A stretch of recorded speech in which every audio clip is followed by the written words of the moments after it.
rajin sholat itu tidak menjamin orang masuk surga, dan rajin sholat itu tidak menjamin orang itu baik.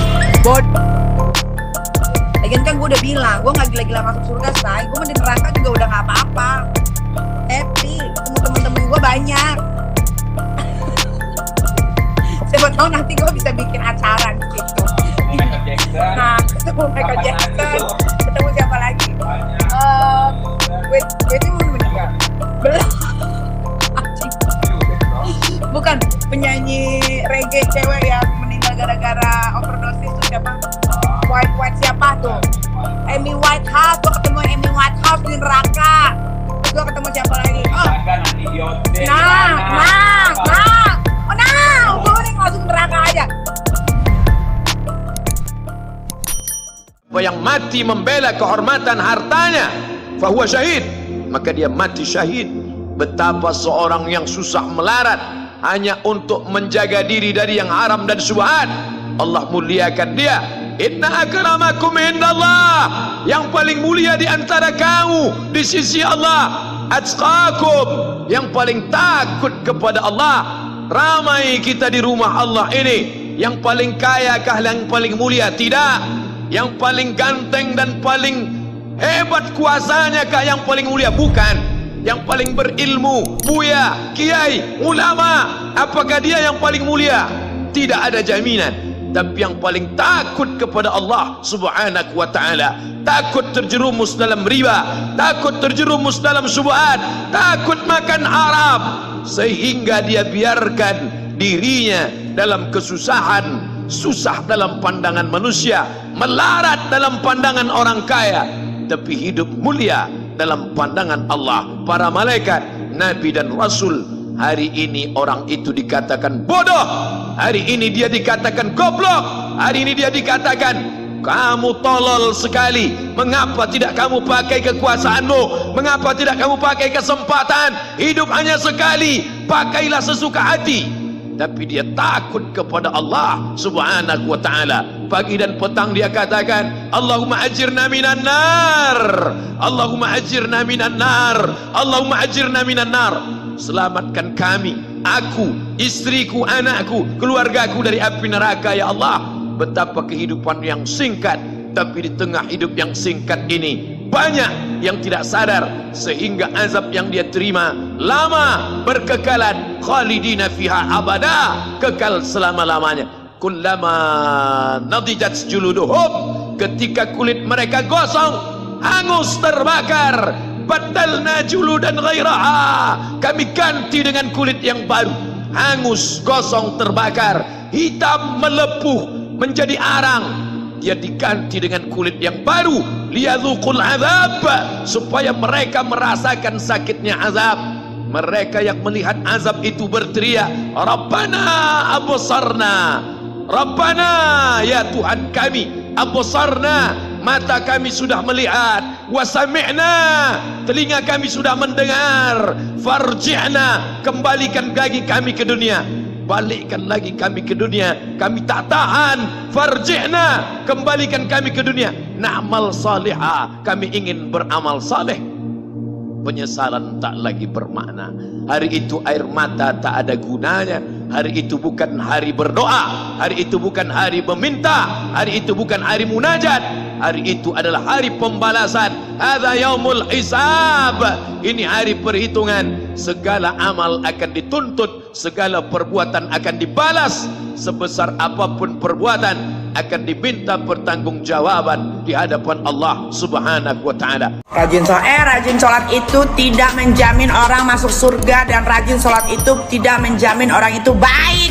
Orang menyepelekan sholat, sehingga ketika kita mati menghadap Allah, satu-satunya amal yang akan kita bawa pertama kali ditanya, inna awwala ma yuhasabu bihil abdu yawmal qiyamah, yang pertama kali dihisab, ditanya, disoal dari seorang hamba pada hari kiamat adalah sholatuhu, sholat. Ketika ditanya, dibuka buku catatan, apa yang kau lakukan? Sholat tepat waktu. Orang yang pertama kali menderita di akhirat, ketika sudah masuk di kubur, yang pertama diperiksa bos, bukan puasa, bukan sedekah, bukan haji, bukan zakat, tapi apa yang pertama diperiksa? Sholat. Dalam hadis dijelaskan dalam kitab Durratun Nasin, ketika seluruh pengantar sudah balik, maka datang malaikat. Yang pertama dia akan tanya, "Man rabbuka?" Siapa Tuhanmu? Kalau orang baik solatnya, dia akan berkata, "Mundur." Solat berkata, "Kau mundur dah saat. Sekarang saya yang jaga kau. Waktu kau hidup di dunia kau rajin jaga saya. Sekarang saya yang jaga kau." Tanya, "Man rabbuka?" Siapa Tuhanmu? Solat kita menjawab, "Allahu Akbar." Bungkar giling kepala. Ditanya lagi, "Man nabiuka?" Siapa nabimu? Salat kita menjawab, "Asyhadu Allah ilaha illallah wa asyhadu anna Muhammadar Rasulullah." Akhirnya Mungkar Nakir naik malaikat melapor kepada Allah, tidak melanjutkan pertanyaan 3-4. "Ya Allah, ada hambamu selati. Saya tanya, man rabbuka?" Allah, dia menjawab, "Allahu Akbar." Allah berfirman, "Oh, itu bukan dia yang jawab, tapi solatnya. Karena dia baik solatnya, tidurkan dia untuk menunggu hari kiamat seperti nikmatnya tidur pengantin baru." Ada orang sholat dalam kehidupan masih bermasalah dengan tetangganya. Ada yang salah dalam sholatnya. Hati-hati bu, hati-hati.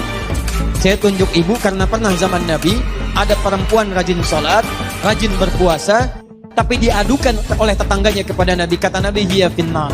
Kalau tidak tobat, dia masuk neraka. Kenapa? Karena dia rajin mencela tetangganya. Rajin sholat, rajin puasa, rajin mencela. Buka hadis Muslim, nomor hadis 5611. Riwayat sahabat Abu Hurairah radhiyallahu taala anhu. Oleh Nabi disebut orang muflis, bangkrut. Sungguh, sholat yang dilakukan dengan benar itu sesuai aturan. Ini pasti tanha anil fahsya wal munkar. Kata-kata jorok itu fahsya. Yang kotor, gosip itu fahsya, bu. Tidak mungkin ada orang sholat kalau benar sholatnya kata-katanya kotor, itu gak mungkin. Jadi kalau Anda orang misal tidak pernah sholat, kata-katanya kotor, kosakatanya tidak bagus, ya, kebun binatang keluar semua macam-macam, misal dia nggak sholat, nggak usah dipikirin, ya, capek kita mengeluarkan energi pada yang tidak penting, ya. Oh, itu sudah tinggalkan aja, nggak usah dipikirin. Tapi yang jadi masalah kalau ada orang sholat lisannya tajam, misal itu masalah.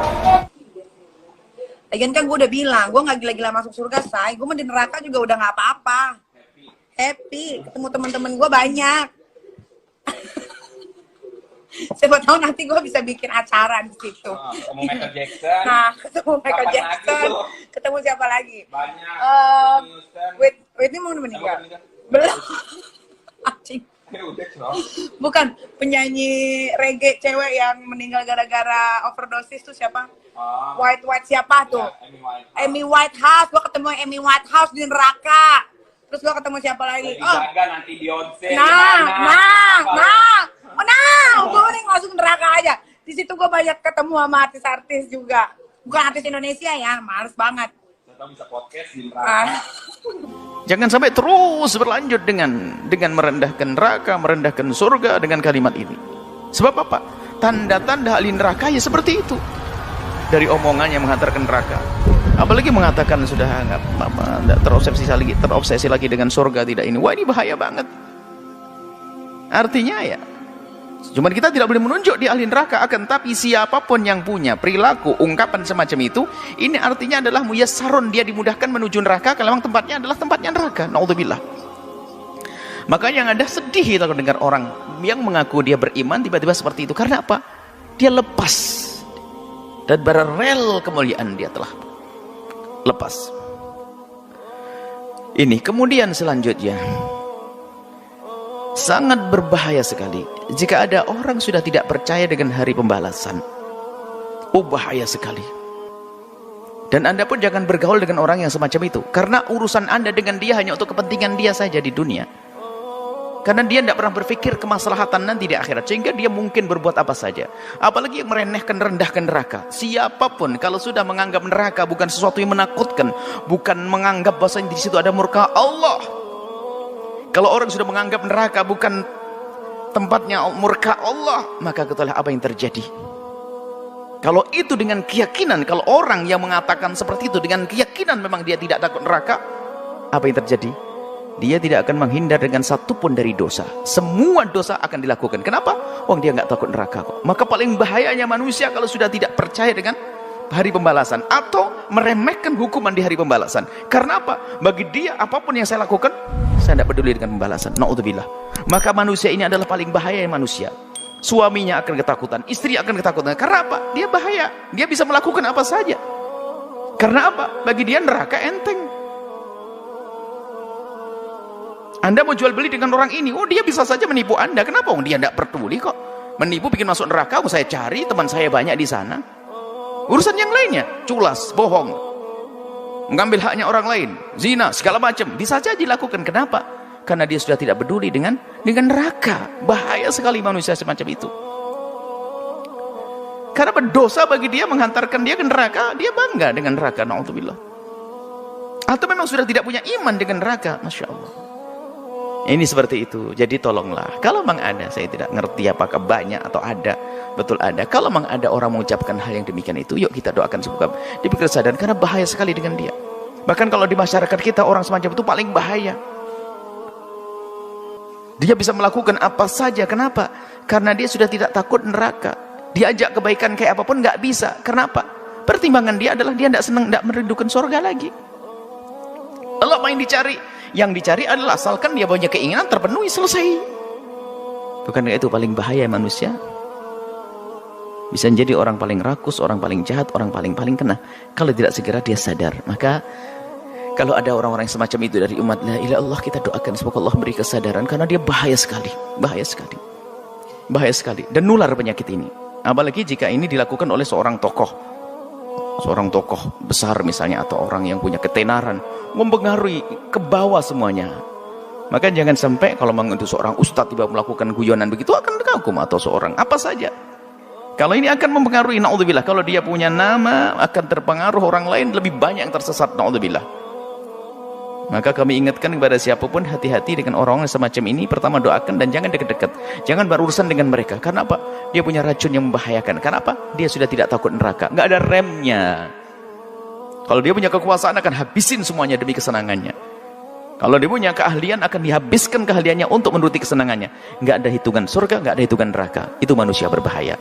Semoga Allah menjaga kita semua, menjaga iman kita semuanya, dan semoga semua yang kita lakukan di dunia ini diridhai oleh Allah, dan Allah pilihkan jalan-jalan yang Allah ridhai.